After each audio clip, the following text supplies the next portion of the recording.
Hey, here we are, Route 66. We're in a monumental day, 250. Day 250 in our Route 66 journey through the Bible, and we're in the middle of Ezekiel. We have 4 chapters that we're going to read today, Ezekiel chapter 30 through 33. So let me give you a little bit of a summary of some of the things that you're going to be reading today. Chapter 30 is a lament for Egypt, a sorrowful plea for Egypt. Egypt, strong, all of her allies are going to fall by the sword of Babylon. Babylon, it's a long way away from Babylon. Babylon is going to come down and it's going to take over Egypt. Talks about in this the day of the Lord, and that there is a future day of the Lord. But anytime the Bible mentions the day of the Lord, it's a day of judgment when God is going to right all wrongs and God is going to reward all righteousness. And so Egypt has done some sinful things, and God's going to use Babylon. He did use Babylon to judge them. And so it's a doom for Egypt and all of the neighbors that relied on Egypt. Chapter 31 goes to Assyria. Pharaoh is compared to Assyria, and Assyria was a great kingdom, and it was cut down.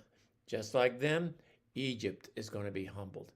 In chapter 32, there's a lament for the actual king of Egypt, Pharaoh. Pharaoh is not a name, it's the title, like we call it president. Rome, it was Caesar.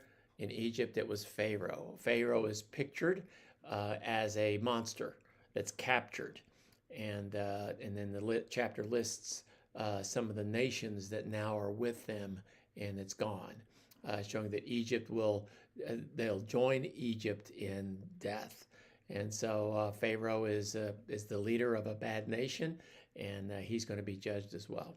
Chapter 33, Ezekiel is reaffirmed as a watchman to warn the people.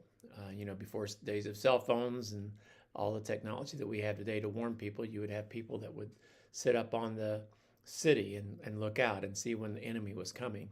And that's what Ezekiel was doing. He was called to be a watchman.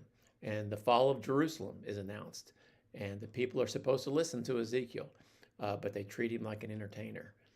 They're amused by him rather than wanting to obey him. And sometimes God's spokesman, whoever that would be, sometimes people are more amused by what that person says than what they actually have to say. So here's some lessons, just 3 lessons from the reading of these 4 chapters that you have today. One lesson is God will humble even the greatest powers, whether they be kingdoms or empires or leaders. No empire lasts forever. No leader lives forever. God will humble them all. Second lesson, God holds his messengers responsible to give his warning out. And you and I, if you're a believer, part of our responsibility is to warn people that judgment is coming. People are going to be responsible for the actions that they do. Not only should we feel sorry for them because of what they're doing, and we should feel sad for them about what we're doing, but there should be some kind of a warning about what they're going to face when they stand before God with the sin that they've committed. They need to turn to Jesus and ask him to forgive them of their sin. That's the best way to do it. Third lesson is hearing God's word is not enough. You need to obey. Just like the people listened to Ezekiel, but they didn't do anything about it. We can do the same thing. It happens every Sunday. People hear a message, and then they know what they ought to do, but they don't do it. James tells us to be not just hearers of the word, but be doers of the word. Not hearing and knowing is not enough. We need to do it. So it's a good lesson for us to learn even today. So God bless you as you're reading.